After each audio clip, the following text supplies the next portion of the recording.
Chapitre 351. Le tribut payé au temple par le stataire trouvé dans la bouche du poisson. Le 5 décembre 1945. Les deux barques prises pour retourner à Capharnaüm glissent sur un lac invraisemblablement paisible. C'est une vraie plaque de cristal bleu clair qui recompose immédiatement sa lisse unité après le passage des embarcations. Ce ne sont pas celles de Pierre et de Jacques, mais probablement deux autres louées à Tibériade. Et j'entends Judas se lamenter quelque peu, parce que cette dépense l'a laissé sans un sou. On a pensé aux pauvres, mais à nous, comment allons-nous faire maintenant? J'espérais que Cousa, mais rien, nous sommes dans la situation d'un mendiant, un de ces nombreux mendiants qui se mettent sur les routes pour faire la quête auprès des pèlerins. Bougonne-t-il à voix basse à Thomas. Mais ce dernier débonnaire répond. Qu'y a-t-il de mal s'il en est ainsi? Moi, je ne me fais aucun souci. Peut-être bien, mais à l'heure du repas, tu as plus d'appétit que tout le monde. Bien sûr, j'ai faim. En cela aussi, je suis vigoureux. Eh bien, aujourd'hui, au lieu de demander aux hommes le pain et la pitance, je les demanderai directement à Dieu. Aujourd'hui, mais demain, nous serons dans la même situation, et après-demain aussi. De plus, nous nous dirigeons vers la Décapole, et nous sommes inconnus, et les habitants y sont à demi païens. D'ailleurs, il ne s'agit pas seulement du pain, mais les sandales s'en vont en morceaux. Les pauvres nous importunent, et on pourrait se trouver mal et si tu continues, d'ici peu tu m'auras fait mourir et tu devras encore penser à mon enterrement. Ah, que de soucis! Moi, je n'en ai vraiment aucun. Je suis joyeux, paisible comme un enfant qui vient de naître. Jésus, qui paraissait absorbé dans ses pensées, assis à la proue, presque sur le bord, se retourne et dit à haute voix à Judas, qui est à la poupe, mais comme s'il parlait à tout le monde. C'est très bien que nous n'ayons pas le moindre sou. La paternité de Dieu n'en brillera que davantage, même dans les exigences les plus humbles. Depuis quelques jours, pour toi tout est bien. C'est bien qu'il n'y ait pas de miracle, c'est bien que l'on ne nous offre rien, c'est bien d'avoir donné tout ce que nous possédions, tout va bien en somme. Mais moi, je me trouve très mal à l'aise. Tu es un cher maître, un saint maître, mais pour ce qui est de la vie matérielle, tu ne vaux rien, dit Judas sans aigreur, comme s'il faisait des observations à un bon frère qui se glorifie même de sa bonté imprévoyante. Jésus lui répond en souriant. C'est ma plus grande qualité d'être un homme, qui ne vaut rien pour ce qui est de la vie matérielle, et je répète qu'il est bon de ne pas avoir le moindre sou. Et il a un sourire lumineux. La barque racle le fond et s'arrête. Ils en descendent pendant que l'autre barque accoste.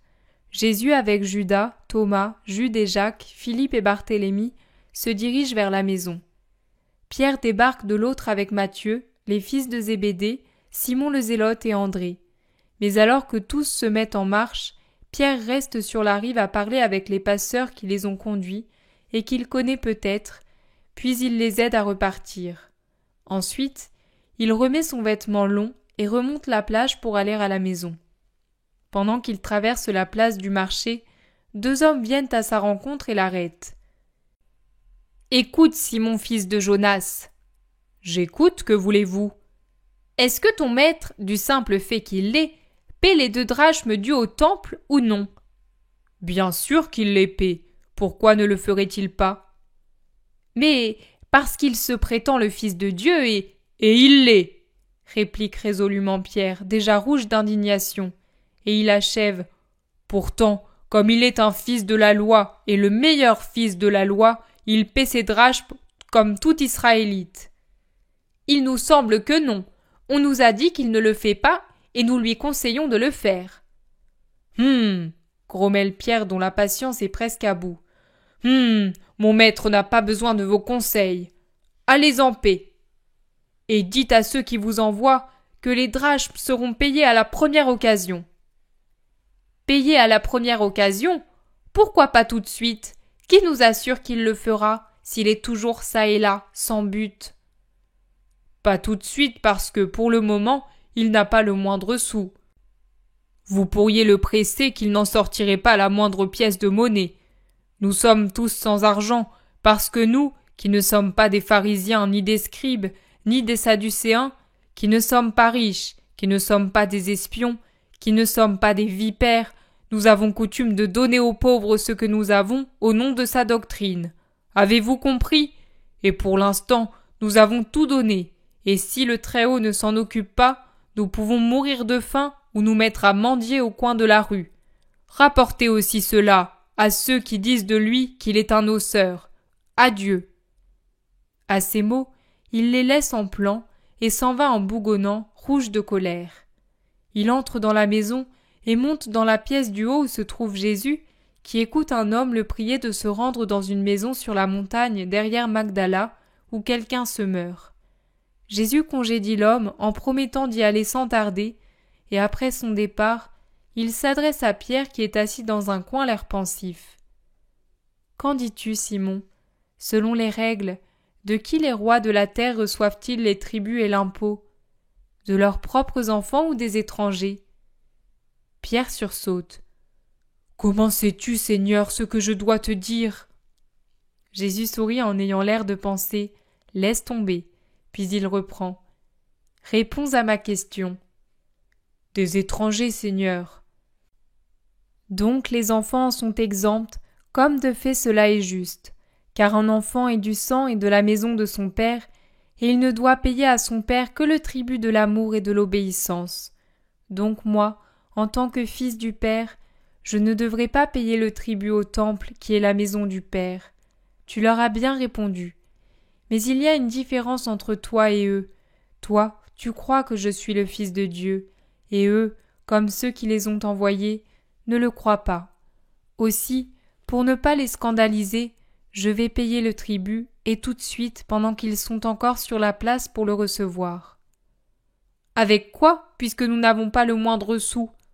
demande Judas qui s'est approché avec les autres. « Tu vois bien qu'il est nécessaire d'avoir quelque chose. »« Nous allons nous le faire prêter par le maître de maison, » suggère Philippe.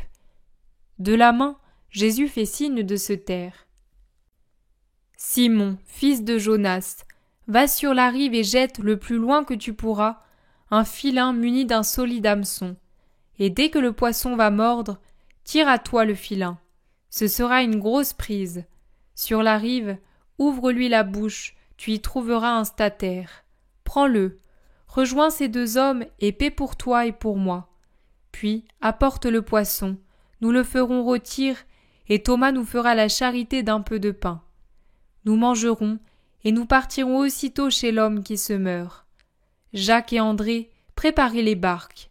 Nous nous en servirons pour aller à Magdala, et ce soir, nous reviendrons à pied pour ne pas empêcher Zébédée et le beau-frère de Simon de pêcher. Pierre sort, et on le voit peu après sur la rive, monté sur un petit bateau qui est à l'eau. Il jette un filin fin et solide, garni d'un petit caillou, ou plomb vers le bout, qui se termine par le fil fin de la ligne proprement dite. Les eaux du lac s'ouvrent avec des éclats argentés quand le poids y plonge, puis tout redevient tranquille pendant que l'eau se calme en cercles concentriques qui s'éloignent. Mais après un moment, le filin qui était lâche dans les mains de Pierre se tend et vibre. Pierre tire tant et plus, tandis que la corde subit des secousses de plus en plus énergiques. À la fin, il donne une saccade et le filin vole avec sa proie qui voltige en l'air en faisant un arc au-dessus de la tête du pêcheur, puis s'abat sur le sable jaunâtre où il se contorsionne sous la souffrance du hameçon qui lui fend le palais et de l'asphyxie qui commence. C'est un magnifique poisson, gros comme un turbot et qui pèse au moins 3 kilos. Pierre enlève l'hameçon de ses lèvres charnues, lui enfonce son gros doigt dans la gueule et il en sort une grosse pièce d'argent. Il la lève entre le pouce et l'index pour la montrer au maître qui se trouve sur le parapet de la terrasse, puis il ramasse le filin, l'enroule, prend le poisson et court vers la place. Les apôtres sont stupéfaits. Jésus sourit. Nous aurons ainsi supprimé un scandale. Pierre rentre. Ils allaient venir ici avec Élie le pharisien. J'ai essayé d'être gentil comme une jeune fille et je les ai appelés en disant « Hé, envoyés du fisc, Prenez, cela vaut 4 drachmes, n'est-ce pas? 2 pour le maître et 2 pour moi. Et nous sommes quittes, n'est-ce pas? Au revoir, et spécialement à toi, cher ami, dans la vallée de Josaphat. Ils se sont fâchés parce que j'ai dit fisc. Nous appartenons au temple et non au fisc. Vous percevez les taxes comme les gabelous. Pour moi, tout percepteur appartient au fisc, ai-je répondu.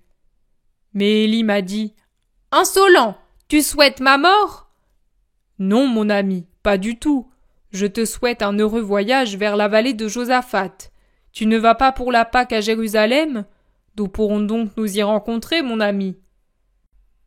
Je ne le souhaite pas, et je ne veux pas que tu te permettes de m'appeler ton ami. En effet, c'est trop d'honneur, lui ai-je répondu, et je suis parti. Le plus beau, c'est qu'il y avait la moitié de Capharnaüm pour voir que j'ai payé pour toi et pour moi, et ce vieux serpent ne pourra plus rien dire. Les apôtres ne peuvent s'empêcher de rire au récit de Pierre et devant sa mimique. Jésus, qui tentait de rester impassible, esquisse pourtant un léger sourire en déclarant « Tu es pire que la moutarde ».